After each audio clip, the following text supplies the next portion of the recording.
नमस्कार दोस्तों, स्वागत है आपका मेंटल एप्टीट्यूड की क्लास नंबर 5 में। आज हम डिस्कस करेंगे क्वेश्चन नंबर 101 से 125 तक। जिससे पहले मैंने 100 क्वेश्चन डिस्कस कर लिए हैं जो कि इंपॉर्टेंट क्वेश्चन थे। आज हम 101 से 125 तक क्वेश्चन डिस्कस करने वाले हैं। ये 25 क्वेश्चन भी इंपॉर्टेंट होने वाले हैं और इसमें हम कुल 500 क्वेश्चन डिस्कस करने वाले हैं। कुछ हेल्थ इश्यू की वजह से वीडियो नहीं आ पाया था, तो आज के बाद से आपको प्रॉपर वीडियो मिल जाएंगे। चलिए स्टार्ट करते हैं। पहला क्वेश्चन है, यदि किसी पुलिस अधिकारी जिसके आचरण के विरुद्ध विभागीय जांच चल रही है तथा उसे निलंबित कर दिया गया है, अपने बचाव के लिए वह क्या कर सकता है? तो अपने बचाव के लिए वह क्या कर सकता है? प्रतिवेदन प्रस्तुत कर सकता है। इसमें अन्य ऑप्शन क्या दिए गए हैं? विभागीय जांच 3 वर्षों में भी पूरी ना हो पाने से निलंबन आदेश रद्द होना चाहिए। उसका निलंबन दुर्भावना के कारण किया गया है। याचिका प्रस्तुत कर सकता है कि उसका निलंबन आधारहीन है। तो इसका राइट आंसर क्या हो जाएगा? प्रतिवेदन प्रस्तुत कर सकता है, यानी प्रतिवेदन प्रस्तुत कर सकता है। अन्य जो 3 दिए गए ये नहीं कर सकता है।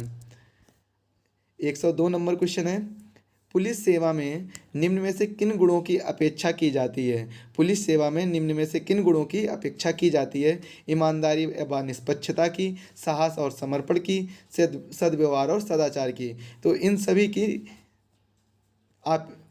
की अपेक्षा की जाती है। ईमानदारी व निष्पक्षता होनी चाहिए, साहस और समर्पण होना चाहिए, सद्व्यवहार और सदाचार होना चाहिए। अगला क्वेश्चन है, उप निरीक्षकों के प्रशिक्षण में एवं परीक्षा में असाधारण विशिष्टता के लिए कैडेट को कौन सी श्रेणी दी जाती है? कैडेट को कौन सी श्रेणी दी जाती है? राइट आंसर क्या हो जाएगा आपका?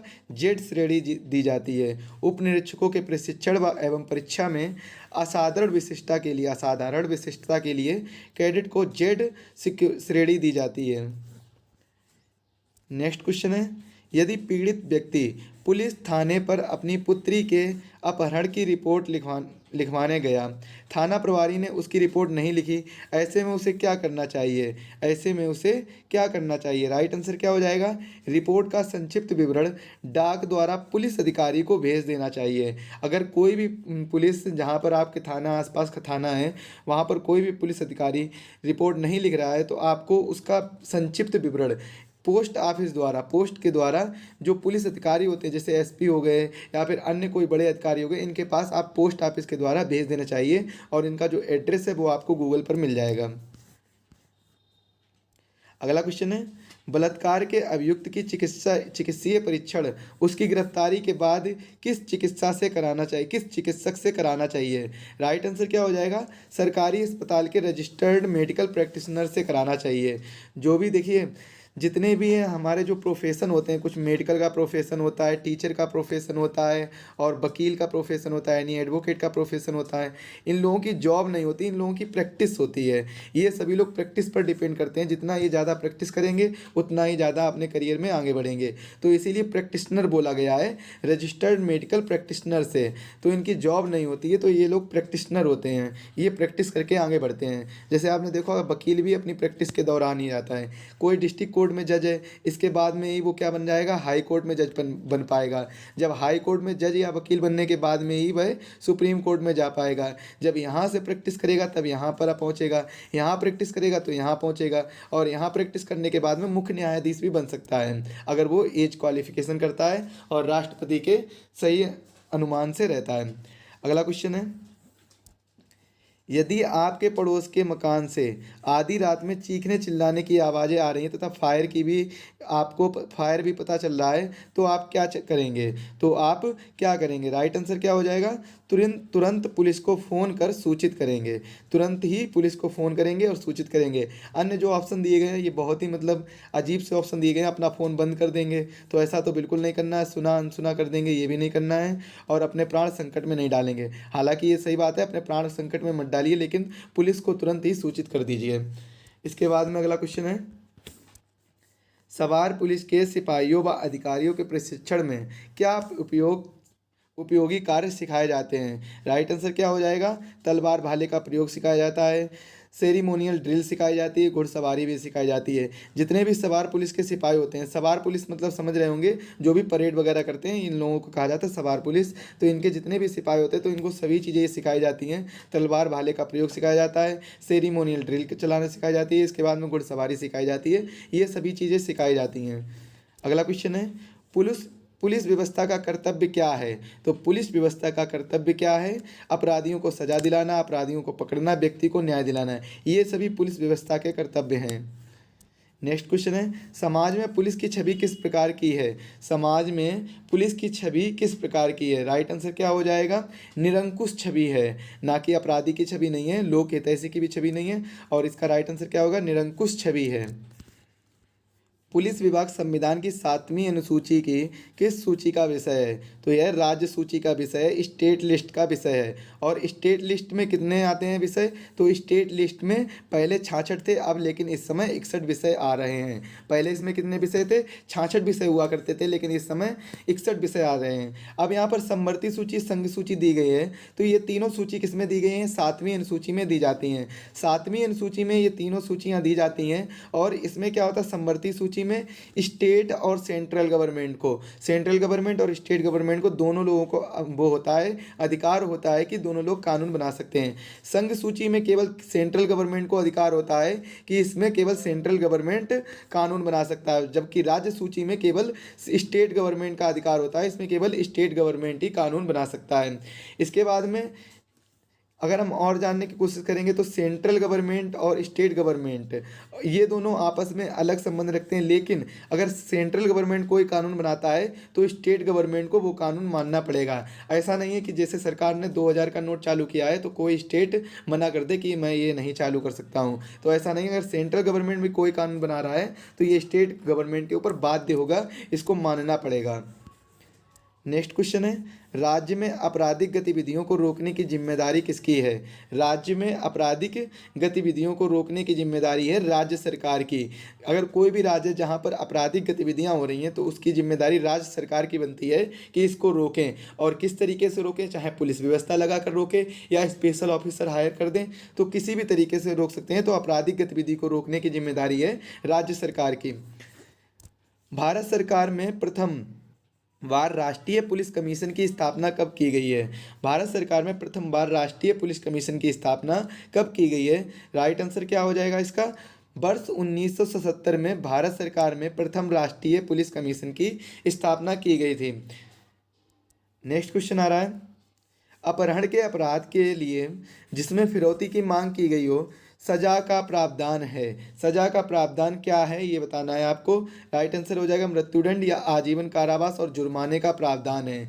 आजीवन कारावास नहीं मिलता है तो अगर फिरौती की मांग की गई है, और अगर कोई भी अपहरण कर रहा है, कोई भी व्यक्ति किसी का, कोई भी किडनैपर है जो अपहरण कर रहा है और उसने फिरौती की मांग की है, तो इसमें जो सज़ा मिलेगी वो मृत्युदंड मिलेगा या आजीवन कारावास मिलेगा, और जुर्माने का प्रावधान भी हो सकता है। इन तीनों में से कुछ भी हो सकता है, या फिर किन्हीं में से दो चीज़ें हो सकती हैं। अगला क्वेश्चन है, अपराध संहिता की धारा 144 का क्या प्रावधान है? 144 का प्रावधान क्या है? राइट आंसर क्या हो जाएगा? बलवे या दंगे का निवारण, मानव जीवन के स्वास्थ्य का खतरा दूर करना, किसी व्यक्ति को बाधा या क्षति से राहत देना। तो ये सभी 144 का प्रावधान है। 144 के प्रावधान ये सभी हैं। अगला क्वेश्चन है, दो जाली करेंसी नोट के विरुद्ध कार्यवाही भारतीय दंड संहिता की किस धारा के अंतर्गत की जाती है? दो जाली करेंसी नोटों के विरुद्ध कार्यवाही, मान लीजिए दो जाली करेंसी नोट हैं जो जाली हैं मतलब नकली हैं, तो इनके विरुद्ध कार्यवाही, अगर कार्यवाही होनी तो भारतीय दंड संहिता की किस धारा के अंतर्गत की जाएगी? तो इसका राइट आंसर क्या हो जाएगा? 489 का, और 489 इंग्या से की जाएगी। तो ये इसका राइट आंसर हो जाएगा ऑप्शन सी। अगला क्वेश्चन है, किसी स्थल पर दुर्घटना घट जाने पर दुर्घटना स्थल पर पुलिस का सर्वप्रथम क्या व्यवस्था करनी चाहिए? किसी स्थल पर दुर्घटना घट जाने पर दुर्घटना स्थल पर पुलिस को सर्वप्रथम क्या व्यवस्था करनी चाहिए? इसका राइट आंसर क्या हो जाएगा? ऑप्शन डी हो जाएगा, चिकित्सा सुविधा उपलब्ध कराना और गंभीर घायलों को अस्पताल पहुंचाना, ये सुविधा करनी चाहिए।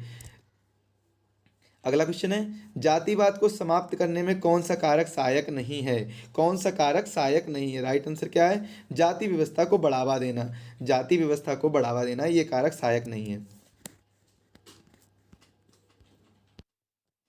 नेक्स्ट क्वेश्चन है, पुलिसिंग में सुधार के लिए निम्नलिखित में से क्या अति आवश्यक है?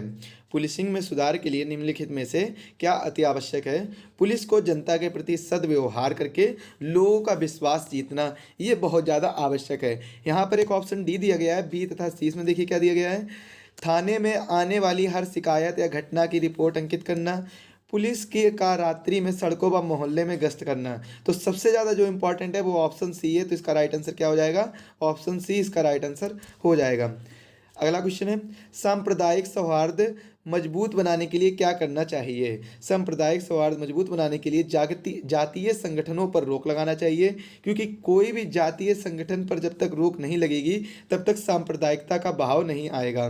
सांप्रदायिक शिक्षण संस्थानों पर रोक, जो भी सांप्रदायिक शिक्षण संस्थान है जहाँ पर उनके संप्रदाय के बारे में शिक्षा दी जा रही है, अगर आप कहें कि अगर BHU जो है, जो बनारस हिंदू यूनिवर्सिटी, तो ऐसा नहीं है कि यहाँ पर केवल सांप्रदायिक के लिए शिक्षा दी जा रही है, तो सांप्रदायिक शिक्षा नहीं दी जा रही है। या फिर आप कह सकते हैं अलीगढ़ मुस्लिम यूनिवर्सिटी, तो यहाँ पर भी सांप्रदायिक शिक्षा नहीं दी जा रही है।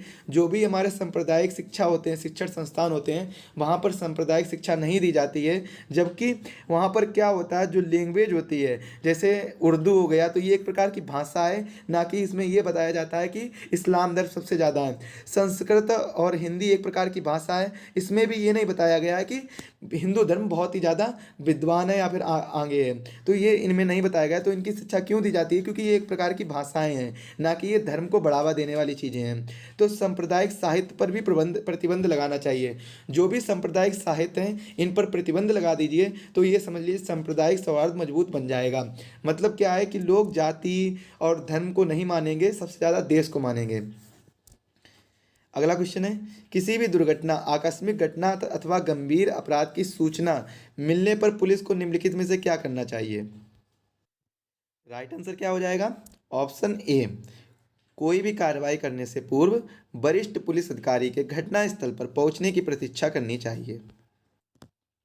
अगला क्वेश्चन, विधि के विरुद्ध जमाव के सदस्यों को जो 5 या उससे अधिक हों, इनको तितर बितर होने का आदेश कौन दे सकता है? तो इनको तितर बितर होने का आदेश कौन दे सकता है? पुलिस थाने के बार साधक अधिकारी, कोई कार्यपालक मजिस्ट्रेट, कोई पुलिस निरीक्षक, उप निरीक्षक, तो ये सभी दे सकते हैं।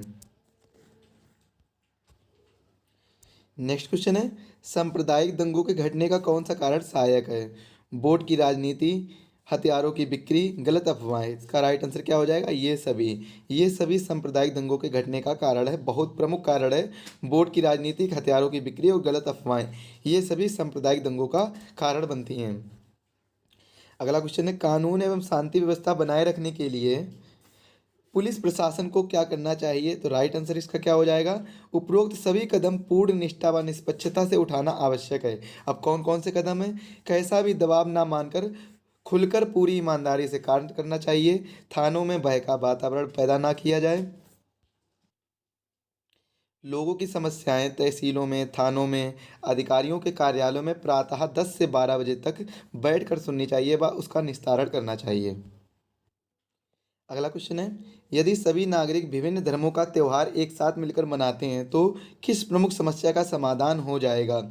यदि सभी नागरिक, चाहे कोई भी नागरिक हो या किसी भी धर्म का नागरिक हो, और सभी मिलकर त्यौहार कोई भी हो, किसी भी धर्म का त्यौहार हो, एक साथ मनाएंगे तो कौन सी समस्या का समाधान हो जाएगा?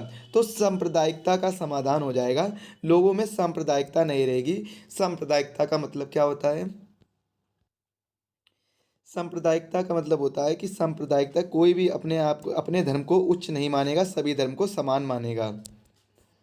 अगला क्वेश्चन है, निम्न में से कौन से कार्य को दंगा करने के अपराध माना जाएगा? राइट आंसर क्या हो जाएगा? किसी सार्वजनिक स्थान पर लोक शांति में बाधा डालने के लिए लड़ाई और हमला करना, ये इसका राइट आंसर हो जाएगा।